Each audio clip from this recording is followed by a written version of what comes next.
Hi, this is Ellie Bird.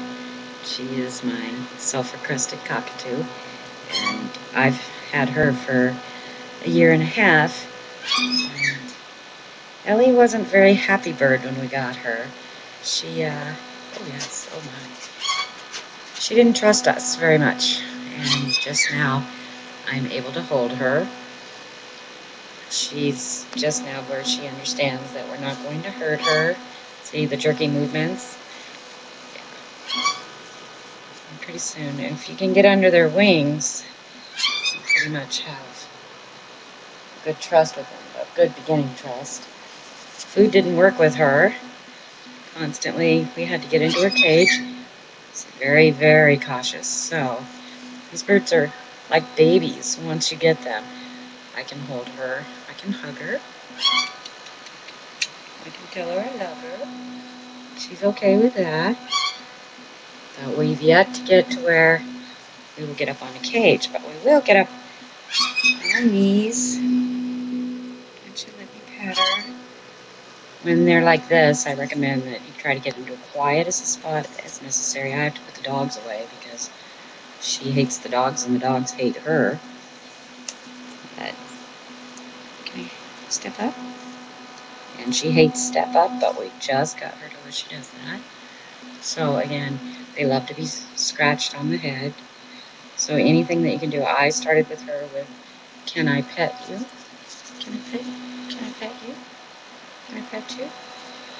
And they will. They'll drop their head so that you can drop them or pet them. She's doing very well right now, which surprises me because she's very, very nervous right now.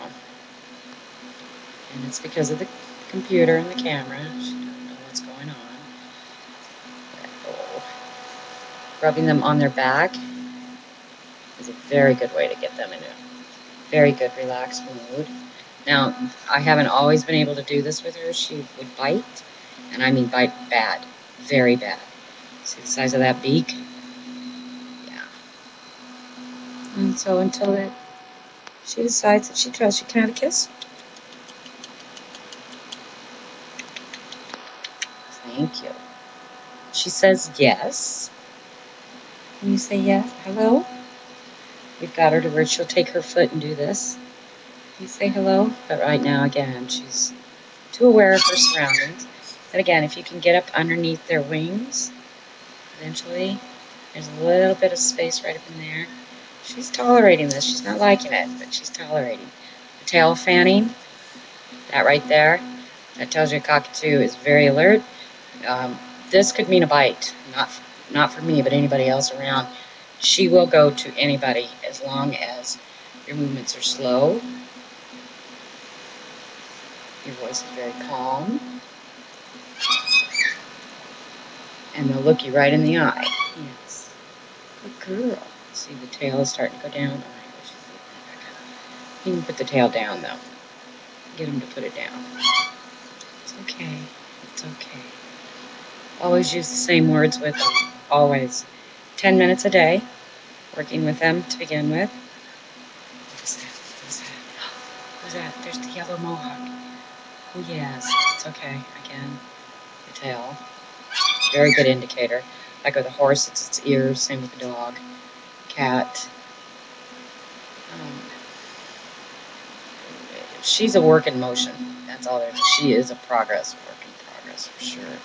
But again, she very picky about what she eats when I first got her. And just like a kid, you make sure that you give it to them. And they will take a bite. They'll throw it. Very, very small amounts. Don't go in and start cutting up. It'll cost you a fortune otherwise because they take a bite and throw it. So I cut them up into teeny tiny little pieces of fruits and vegetables, which is where they get most of their moisture from. Water is basically just to bathe in.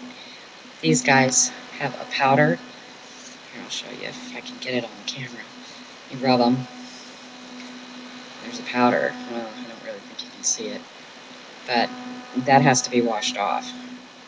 These guys, she will take a shower, but we just spray bottle her with warm water, which she loves. And she gets into her water dish. Yes, yes. Ooh, who was that? Can I have a kiss? Kiss. Thank you. Oh, she's my yubby. She's my lovey dovey. And again, I'll let you hold him.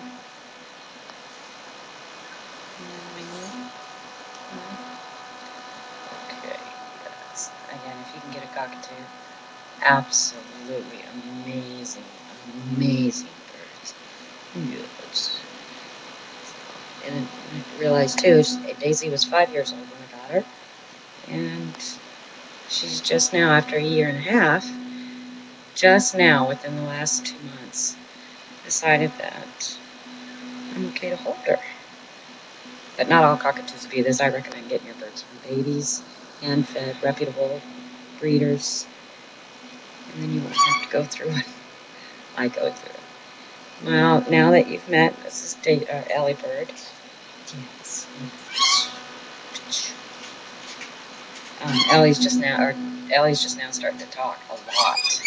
Something she didn't do a lot of when I first got her either. She was very quiet too, which is not common for these guys. Not common at all. So if you don't want a bird that is going to take some time, or you don't have much experience, I recommend getting a baby instead of getting them. They will live to be the lifespan of a human, so be prepared to have a lifelong companion, and put them in your will. And be sure that your children handle them too. And if your children aren't nice to you, leave them to them in the will. Okay. Well, we're going to put Ellie back in her cage. And a little treat for the night. Sun's going down, so it's time for her night-night. Alright, well, thanks for watching.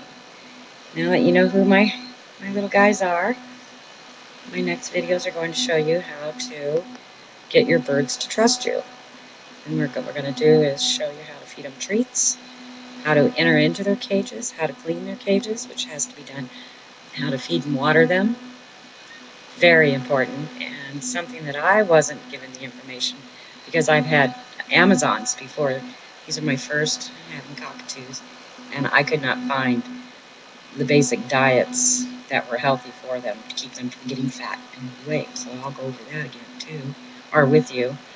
And then I'll also show you toys and tricks and things that you can teach a bird very, very quickly. The thing of it is be bird-like. All right. We'll see you soon. Bye